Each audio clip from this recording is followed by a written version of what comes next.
Hi everyone, how are you doing today? This is just another impromptu live stream.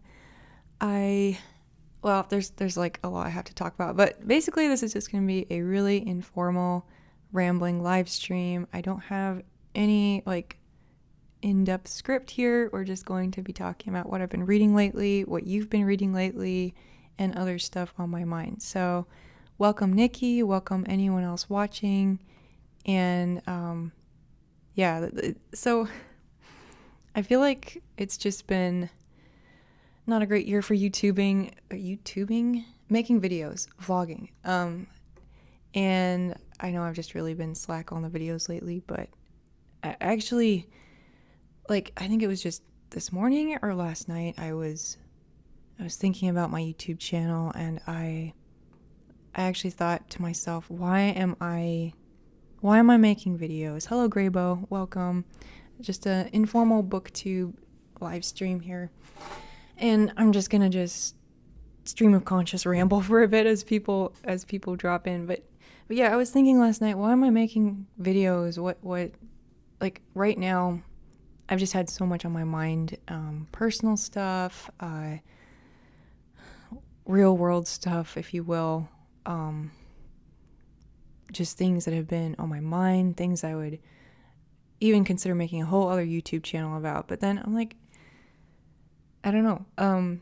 This morning I watched a really great book haul by Tristan from Tristan and the Classics, and I don't know, I just got re-inspired. And there's been other booktubers as well that I just have been watching lately as I've had more time to watch and not as much time to make videos, and I just felt re-inspired, honestly. I feel like the channel doesn't have to be complicated. It doesn't have to be something really specific. Like right now we're just talking, right? We're just talking about the stuff that we're reading and on our mind, and I don't know, I guess I never had a clear-cut vision for the channel, and it's been fun just keeping it informal, being able to escape a little bit from stuff that's been going on and talk with you guys about books. So yeah, long ramble. I almost shut the channel down, or rather took a break from it yesterday, but I'm feeling like I'm just gonna keep going, just doing what I can, and that's why we're here now. Hello Blaj. Yes, this is just going to be some rambling here for the first, 10-20 minutes as people come in, but I was just sharing how I was almost assigned to take a big break from the channel, but I have felt re-inspired to just continue with intermittent videos and maybe more of these informal talks, just to sort of reflect what's going on in my mind. So do share what you're all reading. Yes, Nikki. Yeah, a lot of that's been on my mind and heart, and it's been very distracting, honestly. When I was young, of course, I would always read to escape, right? And as you get older, and one thing after another, whether it's your personal life or politics or world events or, the death in the family, all these things just crowd upon you, and you start to feel like there is no escape from it. It's harder to find books that engage your mind and your soul. But thankfully I have found a few lately that have either engaged my mind and soul or distracted me. And we'll talk about some of those here in a bit. I'm going to let's just do something random. I got this Library from America catalog, fall 2021. I somehow got on their mailing list. I think it's because I bought Nathaniel Hawthorne's Tales and Sketches, which, by the way, are fantastic fall reading. Would highly recommend. Maybe I can pull up here on my other screen. Where are you, other screen? So,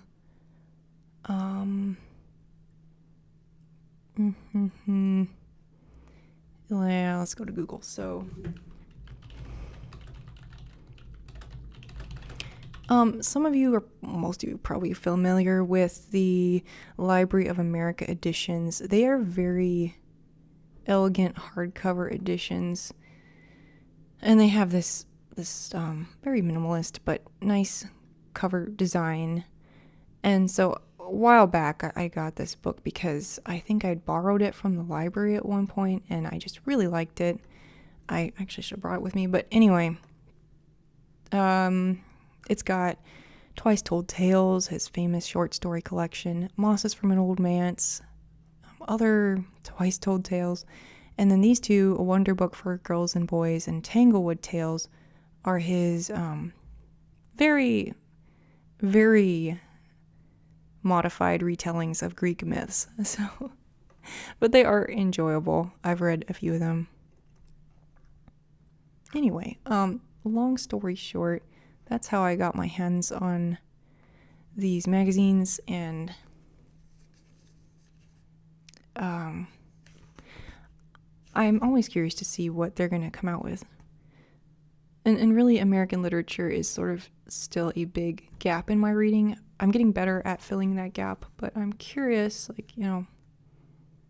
what their new releases are. So here we've got a writer named S.J. Perelman, one of the most original stylists in all of American literature and one of the funniest. Perelman wrote gags for the Marx Brothers, won an Oscar for screenwriting, and wrote or collaborated on 5 Broadway plays. The play and Broadway, of course, being a big part of American artistry and literature. Virginia Hamilton. This looks like an 5 novels. Okay, she is a children's literature writer. I think her name is familiar, but I don't think I've read any of these novels. Of course, Ray Bradbury, the science fiction author.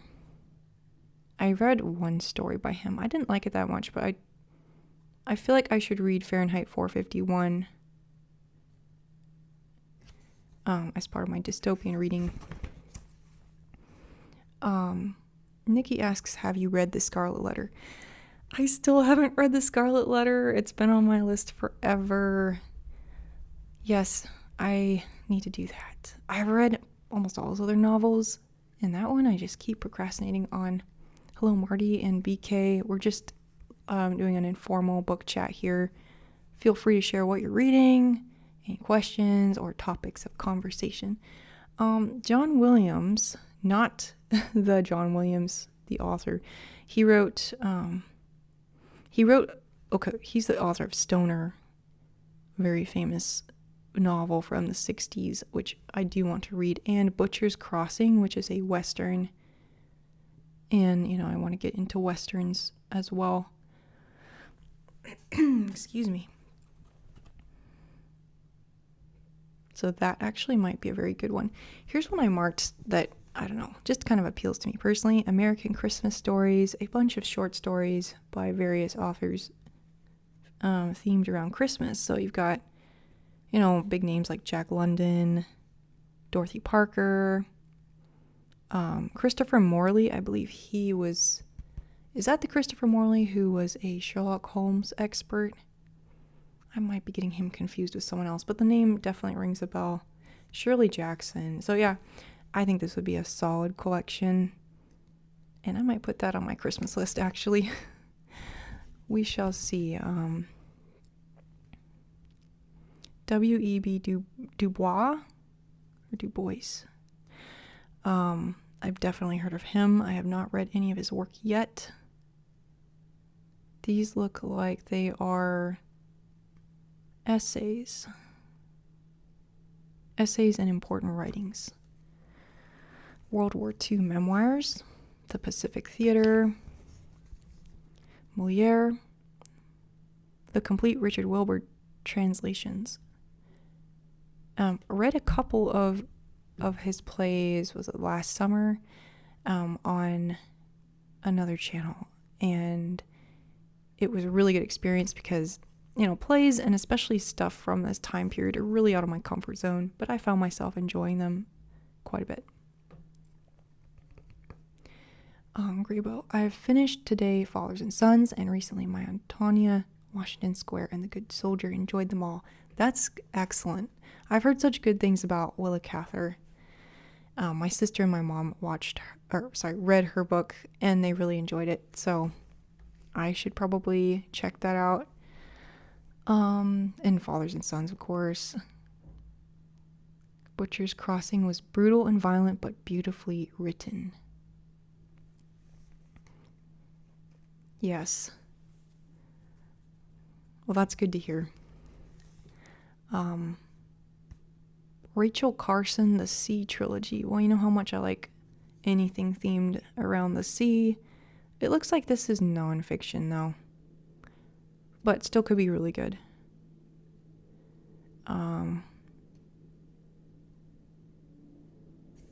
Yeah, I'm not I actually don't recognize her name, but I'd probably enjoy reading that.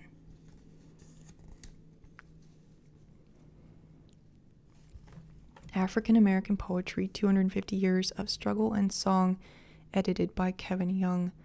The biggest, most ambitious anthology of Black poetry ever published, gathering 250 poets from the colonial period to the present. I think that would be a great collection as well. I'm going to read, or I want to read, maybe a couple of poems by Phyllis Wheatley. I believe she was the first African-American woman to be published as a poet in America. She was someone I studied a little bit in college, and really, really worth checking out. So, yeah, I bet she's in here too. The Man Who Lived Underground, an unpublished novel by Richard Wright. Fred Daniels, a black man, is picked up by the police after a brutal double murder in a white neighborhood in an unnamed city and tortured until he confesses to a crime he didn't commit. After signing a confession, he escapes from police custody and flees into the city's sewer system. That sounds pretty intense, but actually really interesting. So yeah, I think I would want to look that up as well. And then I think most of the rest of this is just their full catalog. So just lists of the things they offer. But really, I think these editions are worth checking out. They come in really nice, like they're really high quality paper hardcovers. So I think they're, probably a bit more than your usual purchase, but you're really investing in a nice book with these. So, yep, a little promotion for Library of America. No sponsor, but hey, if they want to sponsor me, please, please do. Let's see. BK asks, will this live stream be left on your channel afterwards? Yes. I try to leave my live streams up unless I accidentally, show something private on the live stream, and then I usually turn them off. But we have prepared for today, and I don't think that's going to happen. So yes, this will be here later. Nikki says, I just pre-ordered the American Christmas Stories. Oh, yes. Oh, you'll have to tell me what that's like then if you get it before I do. But I have birthday and Christmas coming up, so I got 2 chances, right?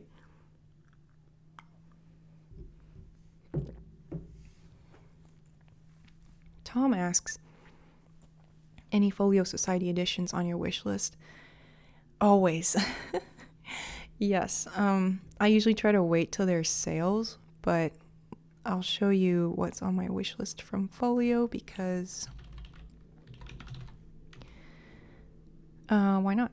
So, beautifully illustrated hardcover books. Yes, USA. Well, you know how much I love Jules Verne. Or for those more recently subscribed, I am a big Jules Verne fan.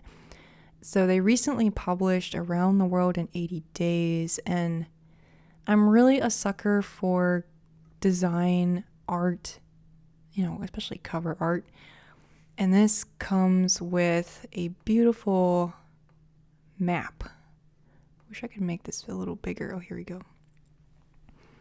So you get this beautiful, highly stylized kind of poster / map. And the book itself seems to have these nice black and white little ornaments or illustrations. So, that really caught my attention. Maybe I'm the only person that's this deeply excited about Around the World in 80 Days. But, yeah, I'm probably going to wait till it goes on sale. Maybe. But it's new, so it'll be a while till it goes on sale. Yeah, that would be one on my wish list. Another one was, and I don't know if it's still in print, so let's go check this out. Isabella Bird, The Yangtze Valley and Beyond, a landmark edition of Bird's monumental journey down the Yangtze River in 19th century China, featuring over 100 photographs, each carefully restored by Folio. Yes, and this one's even more of an investment, but someday I hope to get this edition too, because I have read a little bit of Isabella Bird, quite an extraordinary lady traveling alone, quite a dynamic writer, like she was both very bold and a very good writer, considering the time period, considering she was, going through all these adventures, and I think this would be a fun book to read. And, of course, this era of China is very interesting too. So I would find a personal interest in that. All right, so Nikki asks, do you have an Amazon wish list? Oh, that's very kind of you, Nikki. I don't have an Amazon wish list, but I really, really appreciate the thought. Yeah, I've thought about having one. I don't have one at this point. What do you guys want to get from Folio, Tom, and others? Yes, $125. I'm sure it's worth it, given you get like the map and the photographs, but it's really hard for me to justify that kind of price tag. So anyway, there's Folio. Another one that I really like from theirs is Dune, which I know a lot of people are reading Dune right now. I'm sure I will be getting a very affordable edition of Dune, especially given it's a series. But this is a very nicely illustrated edition of it. I don't know, like, having not read it before, I'm not exactly willing to shell out $140, even though it does come highly rated. And with a series, I kind of want the uniformity of having all of the books look somewhat alike. So yeah, I'll probably pass on this, but it's pretty cool. I mean, if you're a fan, that's something you might be saving up for.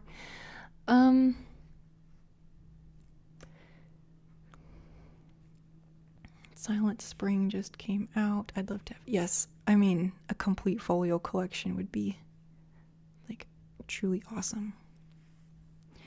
Graybo asks, what are your favorite novels or books for that matter? Yeah, so this changes all the time every year. I think right now, if I were to give my top favorite books, it would be Eugene Onegin by Alexander Pushkin, The Metamorphosis by Franz Kafka, and The Painted Veil by W. Somerset Maugham. I have a page on my website, blogclassicsconsidered.com, and it's called Axes. And I have this little blurb at the top. This quote from Kafka: "A book must be the axe for the frozen sea within us." And personally, I try to collect axes rather than favorites because, I don't know, there's something about a book that just changes your life. Even if it wasn't perfect in every way, or you didn't love everything about it. Just a book that's very influential on your life and changes your perspective. So I have a few axes on here, and I think the 3 I just mentioned are on here too. And so, Heart of Darkness is on here. I'm actually rereading Heart of Darkness right now. So we'll see. The thing is, I do want to reread some of these because it's been a few years since I did. And I want to make sure that this list stays a living list and not just... I mean, in some ways it does represent moments in time, but I also want it to be a living list. So I'm rereading Heart of Darkness right now, as a matter of fact. And yes, I think it'll be staying on this list. One thing that this list doesn't really tell you is that sometimes it's a different aspect of the book each time that really changes me. So with Conrad, he was the first author to sort of get me out of the 19th century and into the 20th century. Especially the way he writes just changed my perspective on how a book could be written, and motivated me to expect more out of books too. The Idiot, I want to read an excerpt from The Idiot later in this live stream, maybe at the end.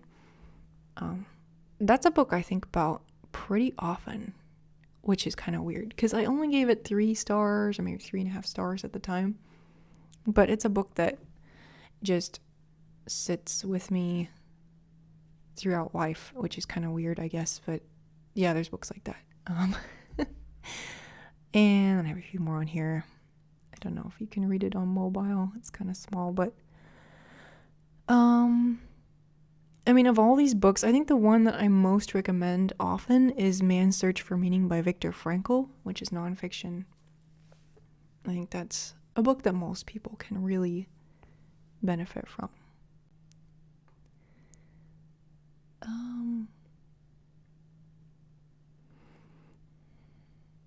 Yes, I do want to read Dune, and hopefully before the movie comes out, but at this rate, I will probably just go see the movie and read the book afterwards.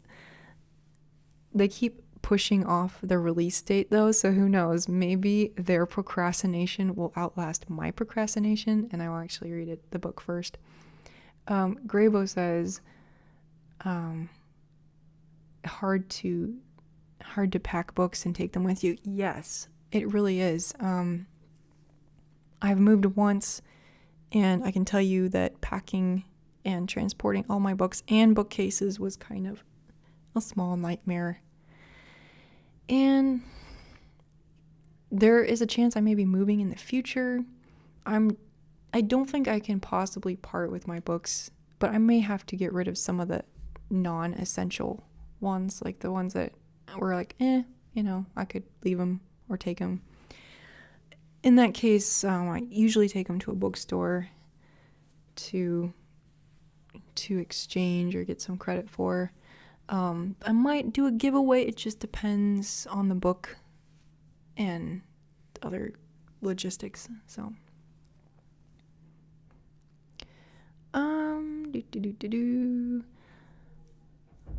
The Idiot felt like an intimidating read, says Nikki. You know what, it kind of is. Because in true Dostoevsky style, he wants to build up an entire world and introduces all these side characters and stuff. And I think what I did like about The Idiot is it was more character driven than The Brothers Karamazov.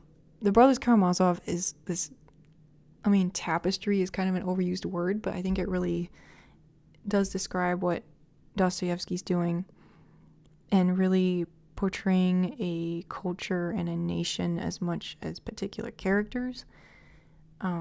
Whereas The Idiot I felt was very character centered, and that's just my personal preference in writing and reading. And then Blash says, wasn't there another series in development about Asimov's Foundation? That is another series, a science fiction series that it's on my list, but it's kind of, I've kind of reached a point where I feel not excited to start series anymore, which is sad because I used to absolutely love series, and I would try to seek out series particularly.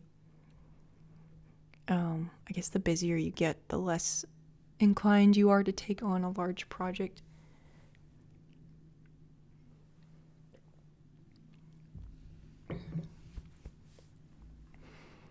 Yeah. Of Human Bondage Found It Dull, says Graybo. I haven't read that one, although I probably will at some point. The Painted Veil is not... it's very fast-paced. The chapters are very short and what's the word? Snappy. Like, I really flew through this book and found it to be so... I don't know, it really made me think about a lot of different things. And even though I wasn't really, I couldn't relate specifically to the protagonist's troubles, I think the way that she handled her troubles and the way that she developed was very relatable. One of the things that happens in The Painted Veil is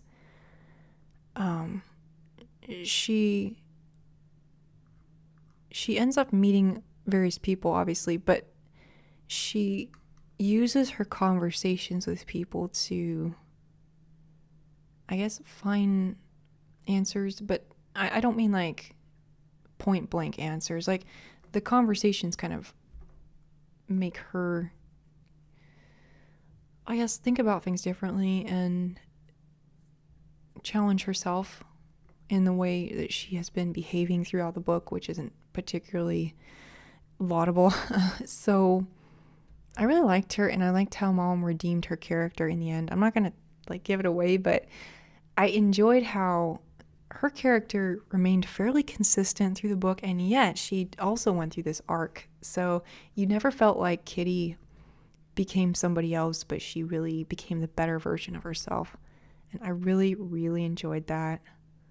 So, yes, The Painted Veil, I really liked it.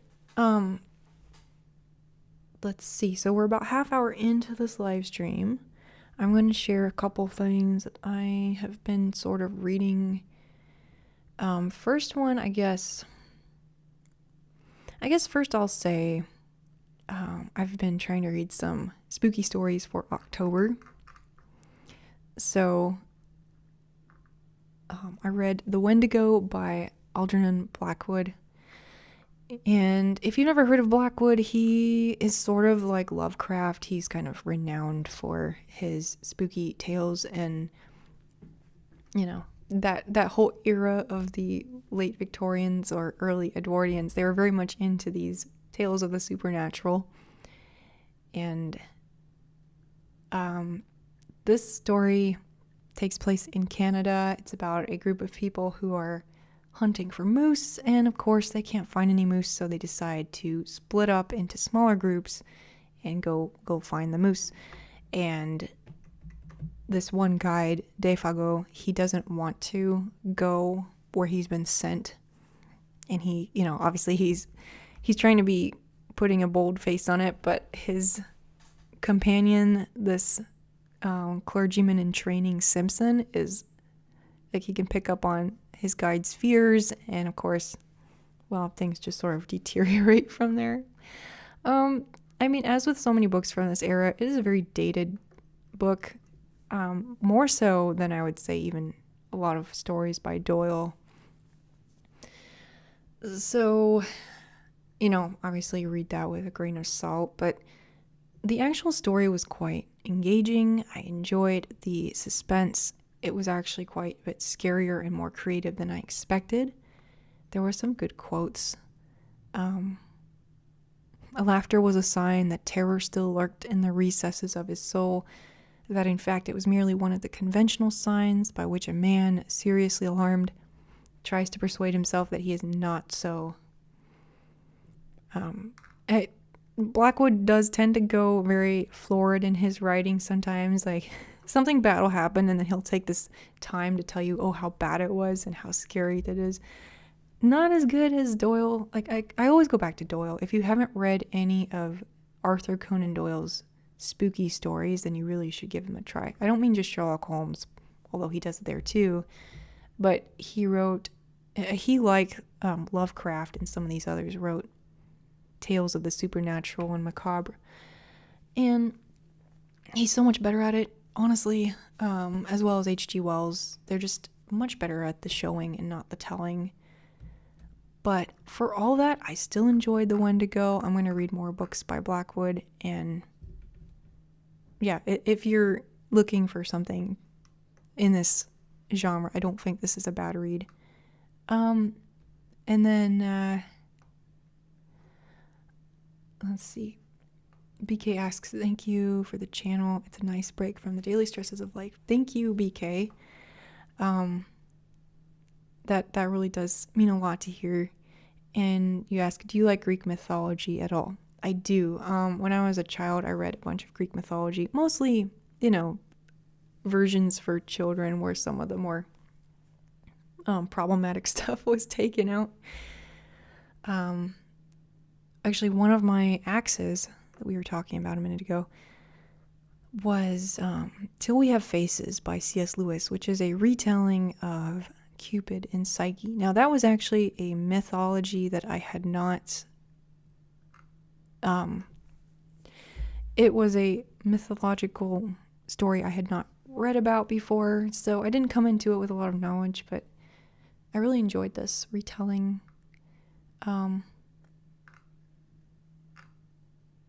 Yeah, I went to... Was it Robert Graves or somebody else? Somebody from the time period we were just discussing had created these retellings of Greek myths. So I might read those at some point.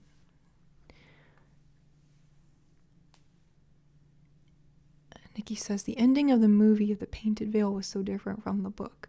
I still want to watch the movie, but I've heard that it's different, and that would bother me quite a bit. I think when you change the ending of a story, that's like, is it really the same story if it ends differently? I don't know. And then, let's see here.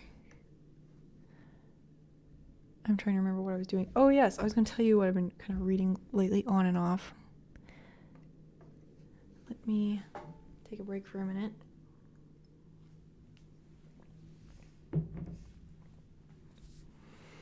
Okay, so I haven't really been reading a lot, but actually, let me see. I have to turn my iPad on, or maybe it's already on. Let's see here.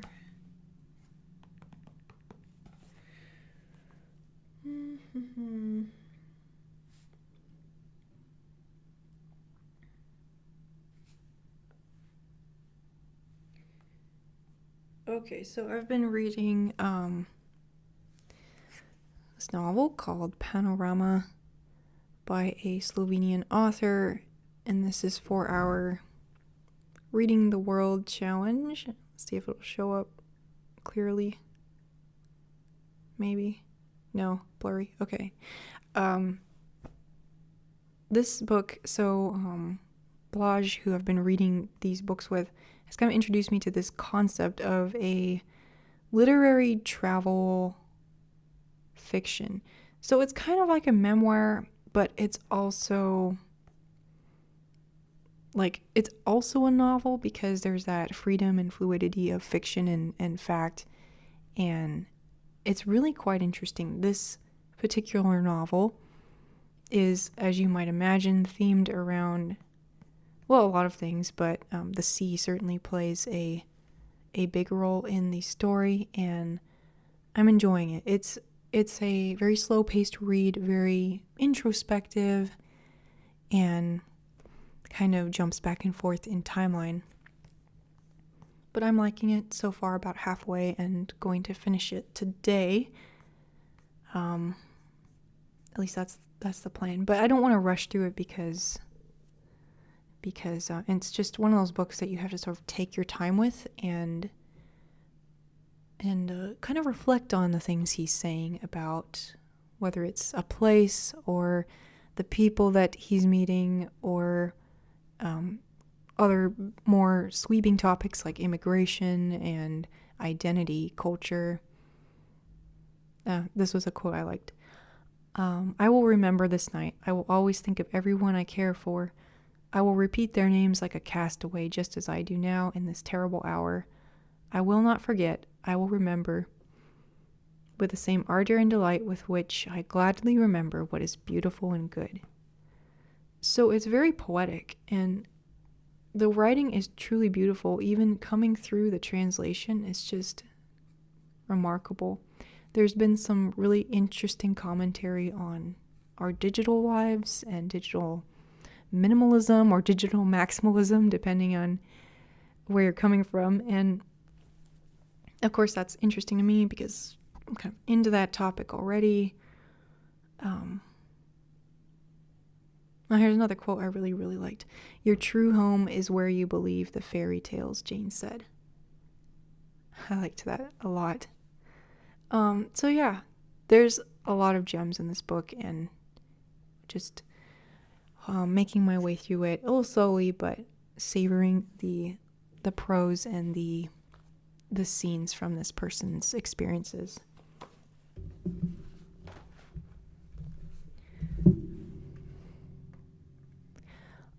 Let's see here. Another book. So this is one I might have shown already. I don't remember. Shusaku Endo's When I Whistle. And, I've probably mentioned it a few times, but I've been into Endo's work lately. A Japanese author, Catholic Japanese author, with, most of the time his works are actually about Catholicism in Japan, but this book is not. This is, I'll just read the back. One of Endo's most unusual and powerful novels, When I Whistle, is set largely in a modern hospital.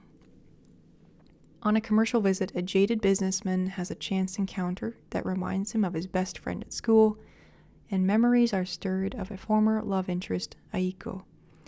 His doctor's son is contemptuous of the outmoded values of his father's world and ruthless in pursuit of success at the hospital.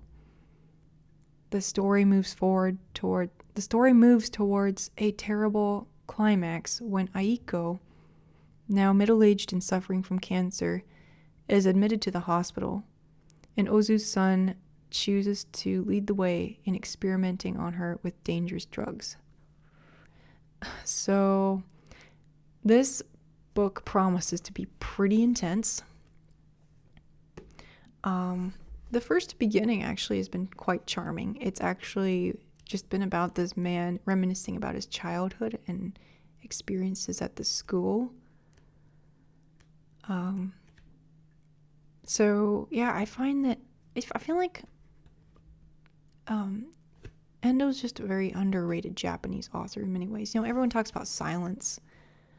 Of course, that's his most famous novel, but I do find that I'm enjoying his lesser-known novels quite a bit, and there's just so much food for thought. So, this is another one I haven't got very far in, but I think it'll be pretty good. I think I've mentioned him before, but SRK on Instagram liked this book as well, and he has pretty good taste, so I'm feeling hopeful about this one. I just need to spend a little more time with it. BK asks, do you think you would enjoy working in a bookshop or a library talking about scary stories? What do you think about The Brazilian Cat by Conan Doyle? I found it quite scary when I was younger. Okay, now that you say The Brazilian Cat, that rings a bell, but I don't remember it. I'm pretty sure I have read it though. There was this time I had this collection of his stories from the library, I think. I think I read all of them in like a day or two. So some of them kind of got maybe a little lost in my memory, but I really enjoyed them. One of my favorites actually is called Lot Number 249.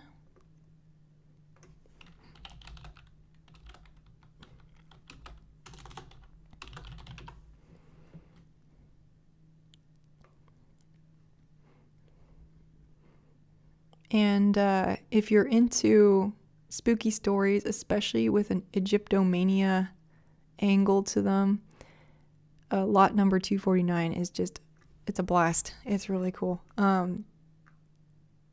Yeah. This is, to me, this is like peak spooky writing, I guess. I think with Doyle, he always maintains a sense of humor, first of all, which is really important. And then he really tries to let the story unfold through the characters. And he's not going to tell you, this is a horrible, horrible time we're going through right now. No, he's not going to do that. He's just going to let you get into the story, feel like you're part of the what's going on, and just he's going to let you form your own impressions, basically. So that's a fun one for October.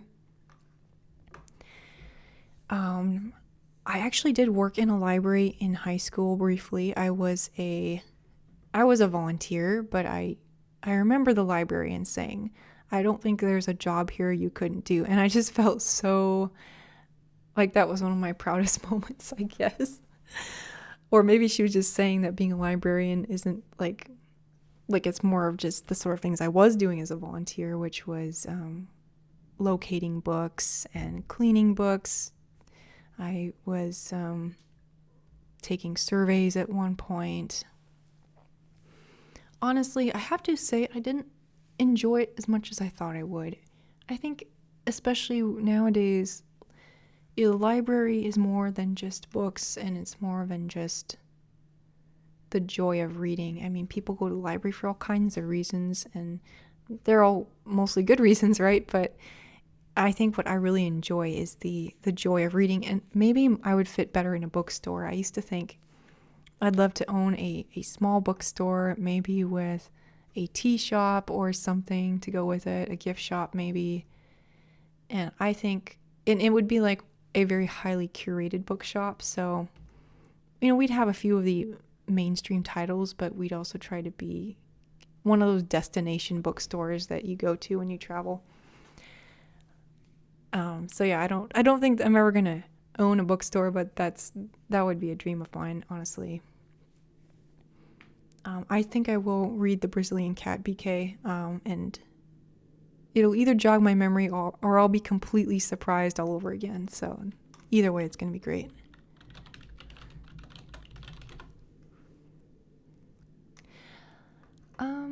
So now I don't really want to get into politics on this channel, so I'm just going to show this book very briefly. This is a new release, and it's called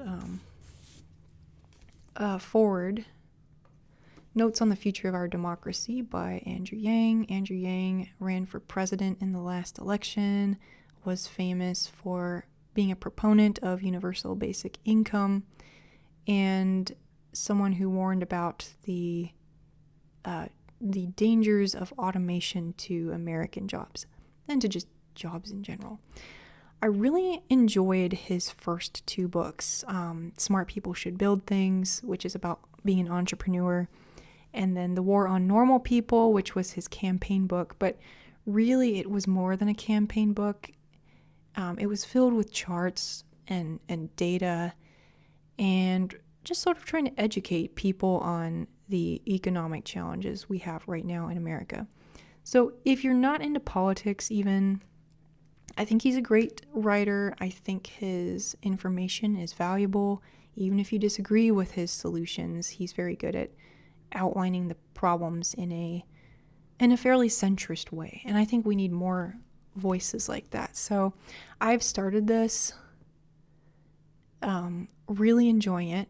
The first part is just about his campaign experience, which to some people could be quite boring, but he has a good sense of humor about it. And for anyone who's even ever thought about running for president, he just tells you what it's like, what it's really like running for president as just a nobody, really. Like when he started, nobody had really heard of him. Many people still haven't heard of him. And it was just kind of an eye-opener for him too, seeing how does democracy really work when you're trying to run for office. So I don't know if I'm going to do a book review about it on this channel, but like I said, I am enjoying it. I think it's got value far and above beyond, a particular political position. It's very educational, let's say that. And he has a warm and welcoming writing style that I think a lot of people would enjoy. And then I think that's pretty much been the extent of my recent reading. Now, I'm planning to be rereading or watching Hamlet soon. If you have a production of Hamlet you would recommend, do let me know. Because I've read it before, but I think this time I'll watch a version of it. There's a book club coming up that I was going to participate in, and that's the topic of choice.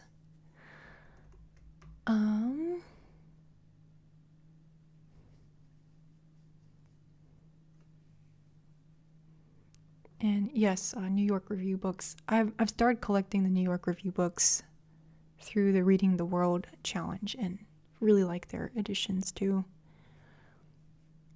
They not only do they have such a nice aesthetic to them, but they manage to choose books that are truly high quality literature. And I would say so far I really haven't been disappointed. Even the books I didn't particularly enjoy, maybe, like I valued the literature itself, the style, the ideas, or the history that I learned in those books. So I've been very happy with those so far.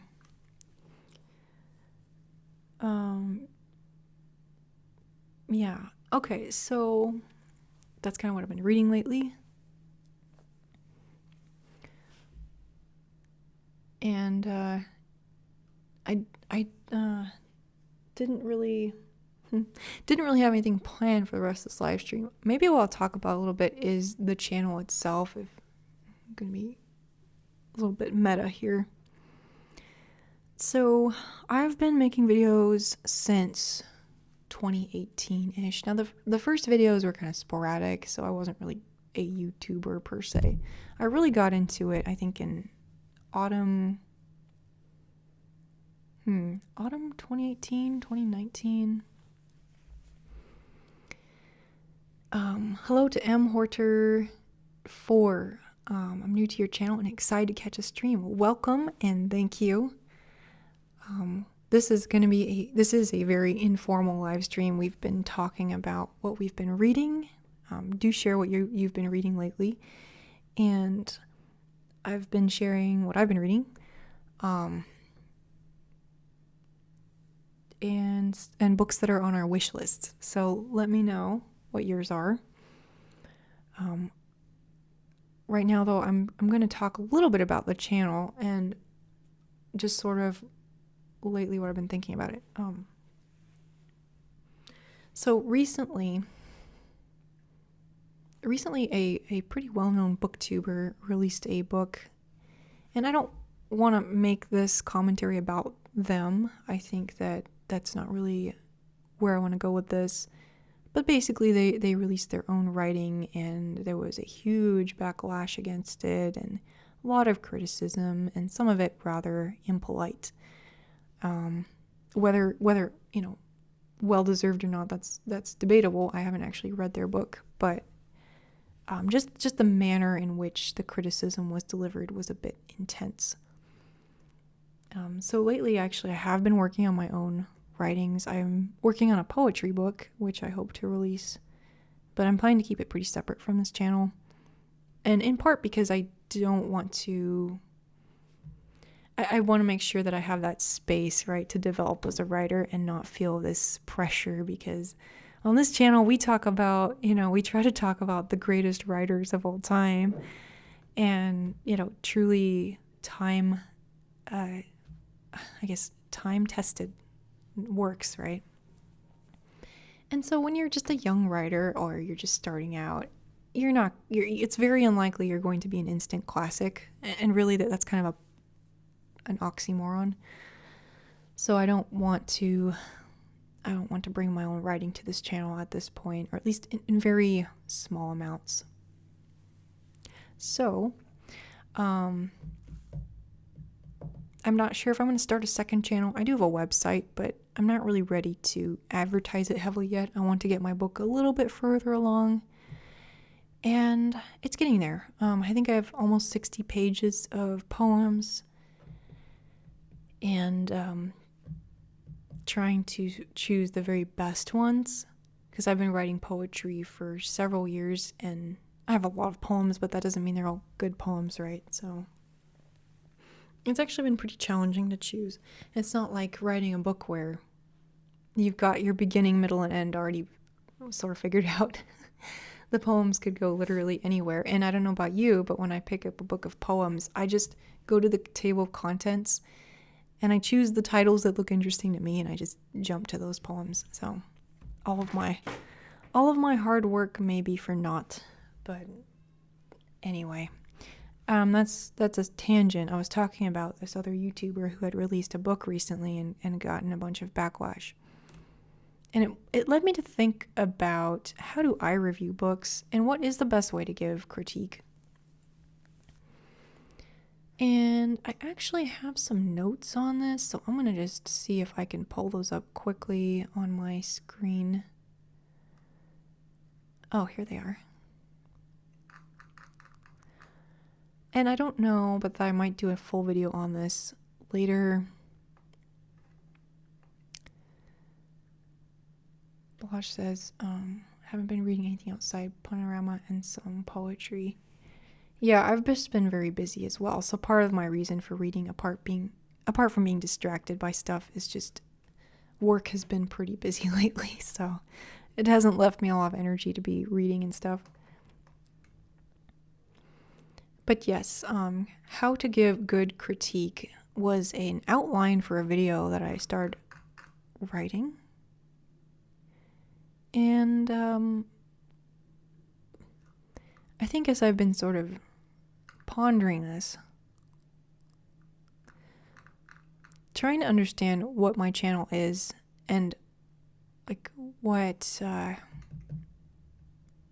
I a book reviewer? Am I a literary critic? Am I a booktuber? What do all these things mean? And does it really matter? For myself, I don't think it really matters a lot, except that it helps you stay focused and improve as a channel. Because in some ways it doesn't matter, but at the same time, if you don't know exactly what you're trying to express or what you're trying to project to the world, you could get a little confused. So the first thing I'll say is, I am a booktuber, but I'm not a booktuber. And what I mean by that is I am literally a book channel, but I don't see myself as let's say on some days I do and some days I don't, but oftentimes I don't really see myself as a booktuber in the sense that I try to be part of the booktube community actively or try to grow my channel in a YouTube sense. And that's not from any sense of like elitism or like nothing like that. It's just, I guess I never tried to be that, and I think that would require a lot more time than I actually have to devote to YouTube. So I think that's kind of not me. I'm not an ASMR channel officially, but a lot of people have told me my videos are ASMR unintentionally. So I've kind of gone into that, but I don't want to be just an ASMR channel either. I don't mean just as in it's less than anything. I think ASMR channels are some of the best on YouTube, and some of them are highly educational. What I mean is I wanted to have a broader scope than one topic. So being a channel that can be ASMR is awesome. It's not something I want to brand myself as necessarily, beyond like unintentional ASMR. Or some of those readings where I intentionally try to make them relaxing. I'm not a literary critic. I was never trained in literary criticism, and I think there is a high amount of value in it. but not having the training and not having the full amount of interest in that, I don't think that's something I want to be seen as either, because that would be misleading. That would imply I have more education or more formality, I guess, than I have as a channel. And that's just not my expertise, honestly. So I'm not a literary critic. I've gone beyond book reviewing. So I started out as a book reviewer on my blog. So for those of you who are new to the channel or recently tuned in,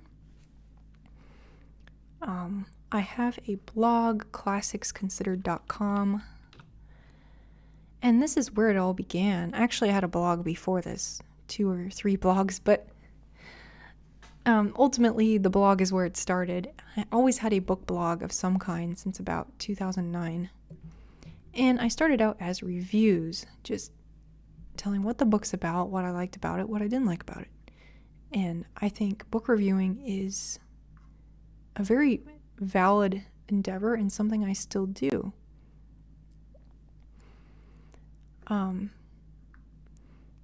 I would say when I got into college is when I started getting into something a little deeper than book reviewing, which is try to draw out themes of the books I was reading, finding historical connections, finding philosophical connections occasionally, and cross-referencing different books with each other, so it gets to be a little bit more involved.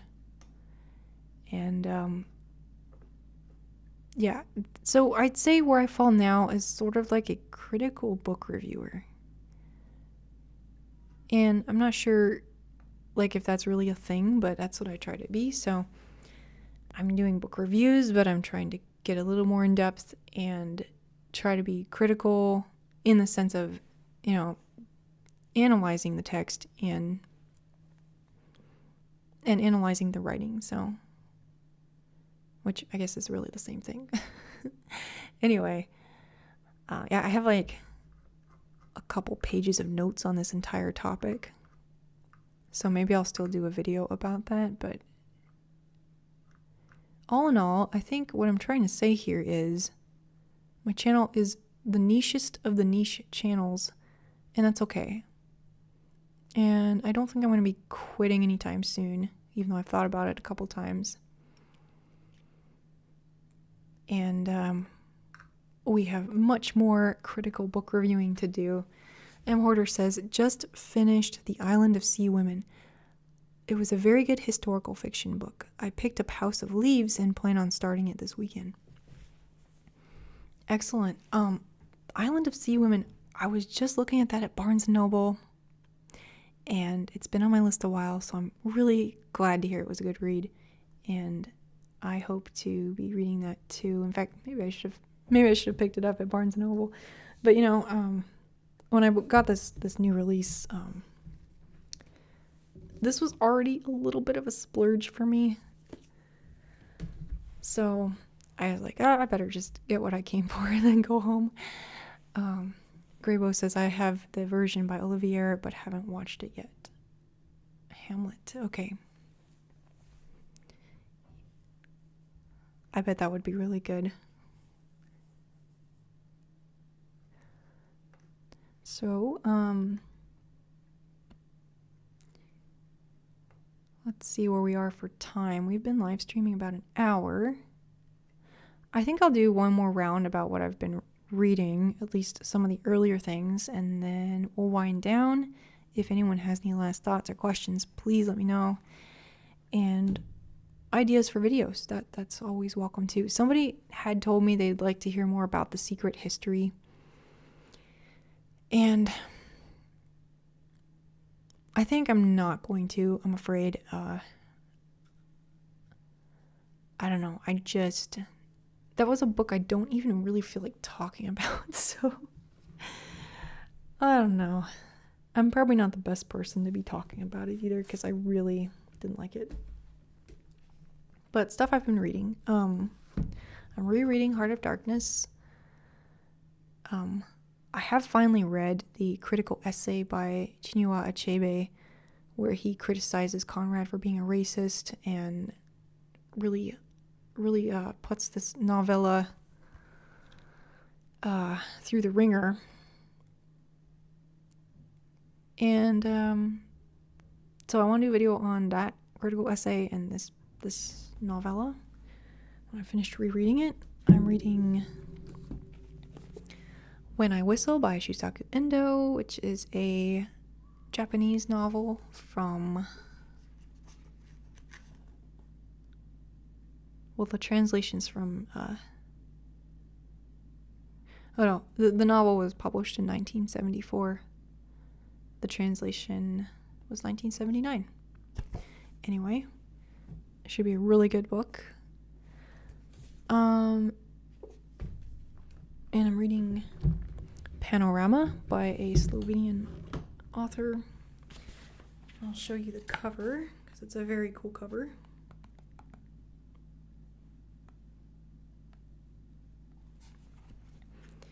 And this is the one I'm hoping to finish today after the live stream. So, this is as I was saying earlier, sort of a travel fiction, but it's very introspective and has been compared to Sebald. So I am liking it a lot so far.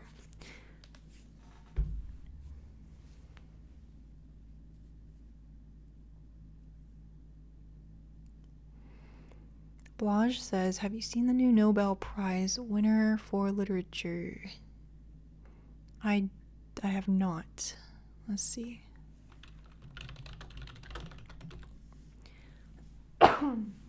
Excuse me. Literature, yes. The Nobel Prize in Literature was awarded to Abdul Razak Gurnah for his uncompromising and compassionate penetration of the effects of colonialism and the fate of the refugee in the gulf between cultures and continents.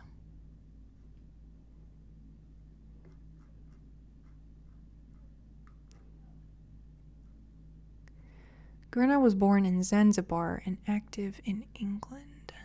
Funny thing is, am I missing it? But I don't see what they said his novel is or his novels. So let's look him up.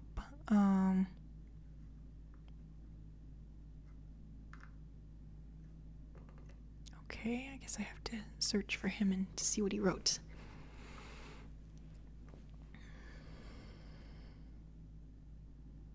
His novels include Paradise 1994, shortlisted for Booker and Whitbread Prize, Desertion 2005, and By the Sea 2001.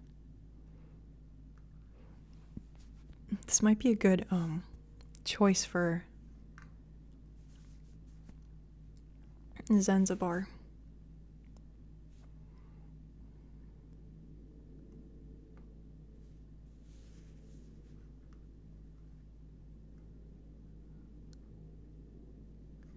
Today, part of Kenya, Tanzania, and Mozambique. Interesting.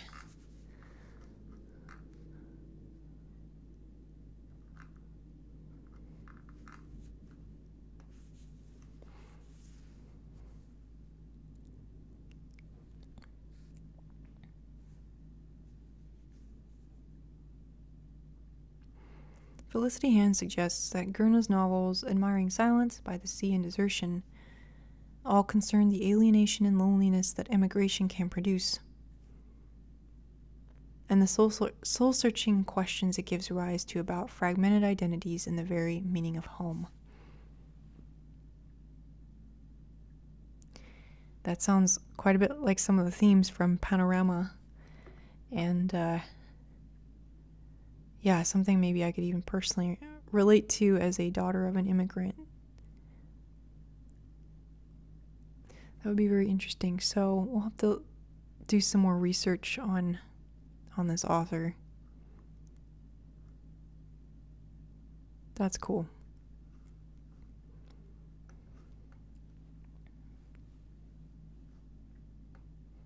Gosh, says, last time I checked, most novels were sold out.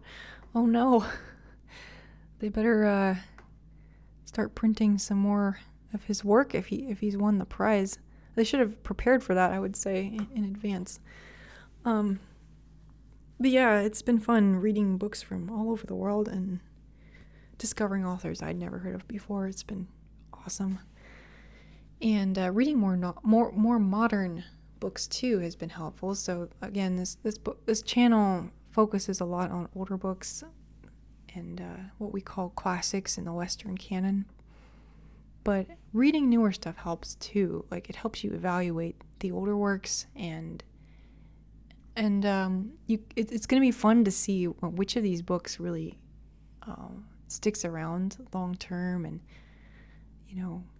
becomes influential or holds a big place in people's hearts in the future. So, yeah, that's exciting. I think I'm going to wrap it up here pretty soon. Thank you, everybody who has subscribed recently, has been a long-time subscriber, people in this live stream, people who are going to watch it later. Really appreciate it. And it's kind of helped inspire me to keep going as a channel in spite of all challenges that we will be facing.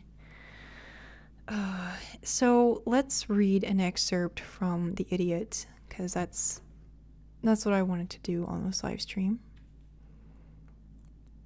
I told you The Idiot's been something I think about every so often. And I thought I had a tab for it, but now I'm not seeing it. We will find it again.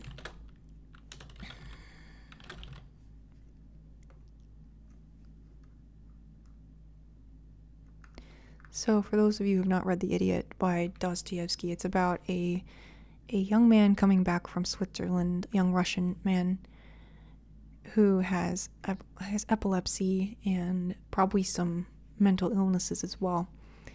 And he has been abroad to try to, find healing and peace. And when he comes back, he's faced with rejoining Russian society and finding out that everyone views him as an idiot, basically. He tries to really see and do the best for people. He's been considered or described in literature as a Christ-like figure, but I think he's really more of he's just incredibly human at the same time. And of course, maybe that is that Christ-like aspect of being both human and divine. But really, I think that this novel, I think that The Idiot is a book which uncovers this aspect of life, particularly a Christian's life, that other books just kind of haven't reached. So I'm going to be rereading it, and I will try to do a more detailed review of it at that time. But first, I wanted to read one of my favorite scenes, and I don't know, maybe it won't really interest anybody except me, but we're gonna end with this excerpt from The Idiot.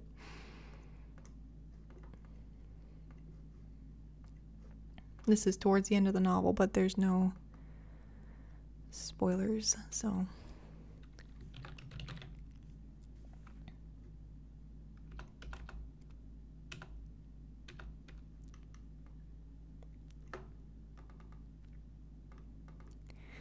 All right. At the beginning of the evening, when the prince first came into the room, he had sat down as far as possible from the Chinese vase which Aglaia had spoken of the day before. Will it be believed that, after Aglaia's alarming words, an ineradicable conviction had taken possession of his mind that, however he might try to avoid this vase the next day, he must certainly break it? But so it was. During the evening, other impressions began to awaken in his mind, as we have seen, and he forgot his presentiment. But when Pavlichev was mentioned, and the general introduced him to Ivan Petrovich, he had changed his place and went over nearer to the table. When, it so happened, he took the chair nearest to the beautiful vase, which stood on a pedestal behind him, just about on a level with his elbow. As he spoke his last words, he had risen suddenly from his seat with a wave of his arm, and there was a general cry of horror. The huge vase swayed backwards and forwards. It seemed to be uncertain whether or no to topple over onto the head of one of the old men, but eventually determined to go the other way, and came crashing over towards the German poet, who darted out of the way in terror. The crash, the cry, the sight of the fragments of valuable china covering the carpet, the alarm of the company. What all this meant to the poor prince it would be difficult to convey to the mind of the reader, or for him to imagine. But one very curious fact was that all the shame and vexation and mortification which he felt over the accident were less powerful than the deep impression of the almost supernatural truth of his premonition. He stood still in alarm, in almost superstitious alarm, for a moment. Then all mists seemed to clear away from him. Then all mists seemed to clear away from his eyes. He was conscious of nothing but light and joy and ecstasy. His breath came and went, but the moment passed. Thank God it was not that. He drew a long breath and looked around.